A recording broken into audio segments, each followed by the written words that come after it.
सद्गुरु, एक चीज जो मैं हमेशा जानना चाहती थी, ये हम सभी के साथ एक आम मुद्दा है।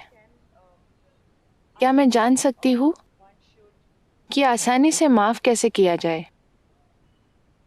माफ कैसे करना है? मेरा मतलब माफ करने का गुण।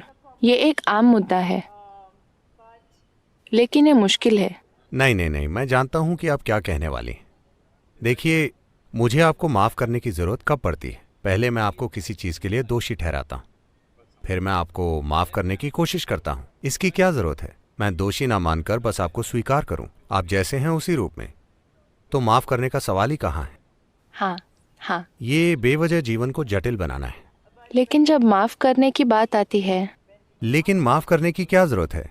सबसे पहले मुझे आपको दोषी ठहराना होगा, है ना? आपको माफ करने के लिए मैं आपको दोषी नहीं मानता। आपको अपने जीवन में जो करना है वो कीजिए। क्यों? क्योंकि अभी आप अच्छे से यही जानते हैं। आप बेहतर जानते तो बेहतर करते।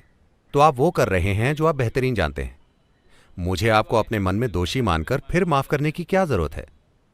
इससे जीवन बेवजह जटिल बन जाएगा। मैं किसी को माफ नहीं करता क्योंकि मैं किसी को दोषी नहीं मानता। लेकिन आमतौर पर सभी इंसानों के लिए माफ करना मुश्किल होता है, इसीलिए मैं कह रही हूँ। नहीं, मैं कह रहा हूं माफ करने की जरूरत ही नहीं है। अगर मैं आपको किसी चीज के लिए दोषी ही नहीं मानता तो आपको माफ करने का सवाल ही कहां है?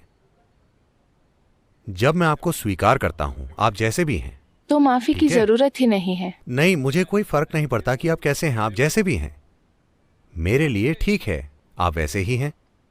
इंसान ऐसे ही होते हैं, ठीक है? तो लोग इस चीज में पड़ते हैं क्योंकि वो लोगों से अवास्तविक उम्मीदें रखते हैं।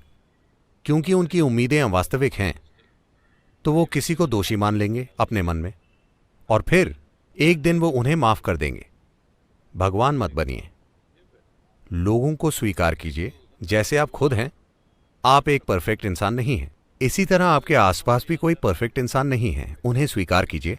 अगर आप उनके साथ लेन देन कर सकते हैं, काम कर सकते हैं, बिजनेस कर सकते हैं या रिश्ता रख सकते हैं तो ठीक है। अगर आप नहीं कर सकते तो उन्हें अकेला छोड़ दीजिए। काश सभी आपकी तरह सोच पाते सद्गुरु जी। यही चीज आपको बहुत अलग बनाती है और हम आपसे मदद मांगते हैं।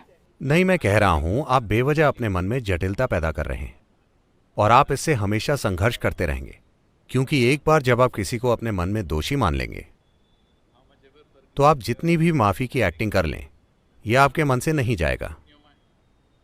ये सच है। इसके लिए आपका बहुत बहुत धन्यवाद। एक और चीज जो मैं हमेशा जानना चाहती थी या पता लगाना चाहती थी, वो अध्यात्म के बारे में है।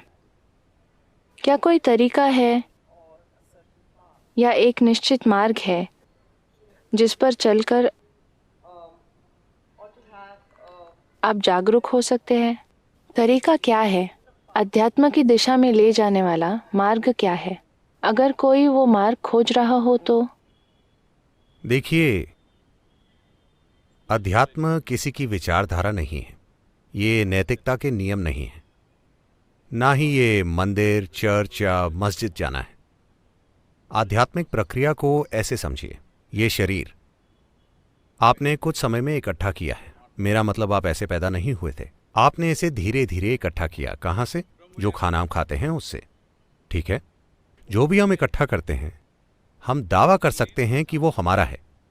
जब हम कहते हैं कि वो मैं हूं तो ये बुद्धि की कमी है ना? ये ऐसा है जैसे हम कहें ये कपड़े मैं हूं, ये कपड़े मेरे हैं, ठीक है?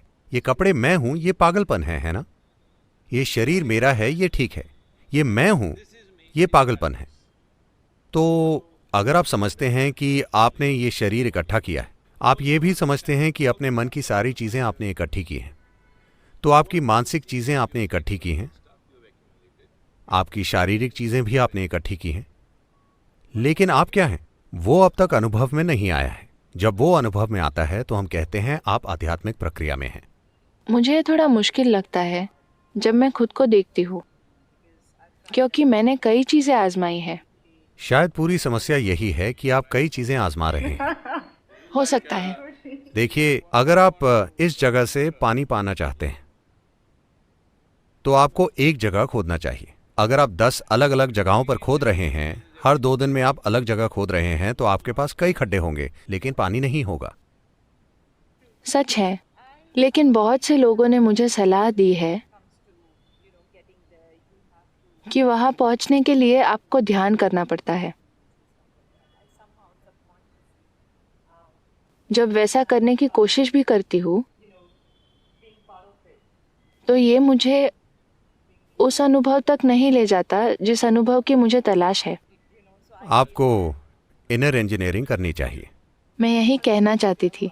मैं वाकई आपके साथ इनर इंजीनियरिंग करना चाहती हूँ, जहाँ मैं इसके कारणों का पता लगा सकूँ कि मैं वाकई क्या ढूंढ रही हूँ।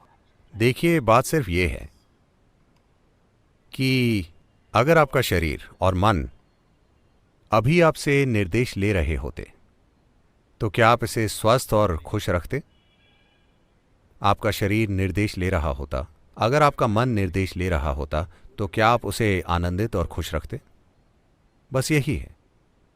आपके पास एक सुपर कंप्यूटर है, लेकिन आप ये नहीं जानते कि कीबोर्ड कहाँ है। इसीलिए इनर इंजीनियरिंग की जरूरत है। आपको कीबोर्ड खोजना चाहिए, फिर आप वही टाइप करेंगे जो आप चाहते हैं। मुझे विश्वास है कि मुझे वो जल्द ही मिल जाएगा। धन्यवाद सद्गुरु जी। धन्यवाद।